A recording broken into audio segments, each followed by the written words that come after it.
Hello friends, તમારું સ્વાગત છે મારી ચેનલમાં। તો ગરમીની સિઝનમાં દરેકને કંઈક ના કંઈક ઠંડુ પીવાનું મન થતું હોય છે। તો આજે આપણે મોંઘા લીંબુના ઉપયોગ વગર જ ફક્ત 1 જ મિનિટમાં બનીને તૈયાર થઈ જાય તેવું નવી રીતે લીંબુ શરબત બનાવીશું।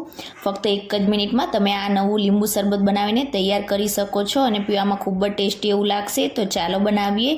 રેસીપી સારી લાગે તો વિડીયોને લાઇક કરજો, વધારેમાં વધારે શેર કરજો અને જો તમને મારી રેસીપીઓ સારી લાગતી હોય અને ચેનલને સબસ્ક્રાઇબ ના કરી હોય તો સબસ્ક્રાઇબ કરીને બેલ આઇકનને પ્રેસ કરજો એટલે નવી નવી રેસીપીના નોટિફિકેશન આવશે।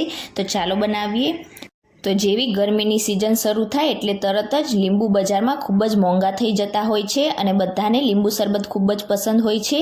તો આજે આપણે લીંબુના ઉપયોગ વગર એકદમ ઝડપથી બની જાય તેવી રીતે લીંબુ શરબત બનાવીશું। તો અહીંયા મેં 1/4 કપ જેટલી આ રીતે ખડી સાકર લઈ લીધી છે।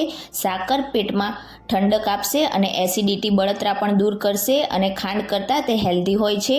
તો 1/4 કપ જેટલી આપણે સાકર આ રીતે મિક્સર જારમાં ઉમેરીશું। તો આ માપ છે તેમાંથી તમારા 2 મોટા ગ્લાસ જેટલું શરબત તૈયાર થશે અને હવે તેમાં 1/4 ટીસ્પૂન જેટલું આપણે રેગ્યુલર મીઠું ઉમેરીશું। અડધી ટીસ્પૂન બ્લેક સોલ્ટ એટલે કે સંચળ પાવડર ઉમેરીશું। 4 થી 5 નંગ જેટલા આપણે કાળા મરી ઉમેરીશું।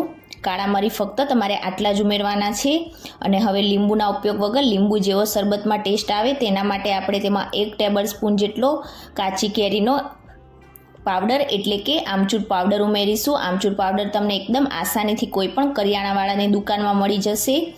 તો આમચૂર પાવડર મેં 1 ટેબલ સ્પૂન જેટલો ઉમેરી દીધું છે। હવે આપણે બધી વસ્તુને એકદમ સારી રીતે પીસીને તૈયાર કરી લઈશું। તો અહીંયા તમે જોઈ શકો છો બધી જ વસ્તુનો મેં આ રીતનો પાવડર તૈયાર કરી લીધો છે। તમે આ પાવડરને ફ્રીજ વગર જ 6 મહિના ઉપર બહાર સ્ટોર કરી શકો છો અને જ્યારે પણ તમારે શરબત પીવું હોય ત્યારે ફક્ત 1 જ મિનિટમાં તમે શરબત તૈયાર કરી શકો છો।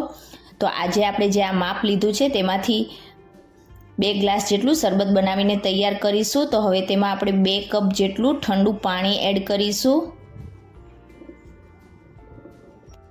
તો જ્યારે પણ તમે આ શરબત બનાવો ત્યારે જે પ્રમાણે વધારે કે ઓછો બનાવવાના હોય તે પ્રમાણે તમે સાકર ઉમેરો, તેની સામે તમારે મીઠું, સંચળ પાવડર અને આમચૂર પાવડર ઉમેરવાનું છે। હવે બધી વસ્તુને મેં ફરીથી પાણી ઉમેરીને એકવાર સારી રીતે ગ્રાઇન્ડ કરી લીધું છે અને આપણો બધો જ પાવડર પાણીમાં એકદમ સરસ રીતે મિક્સ થઈ ગયું છે।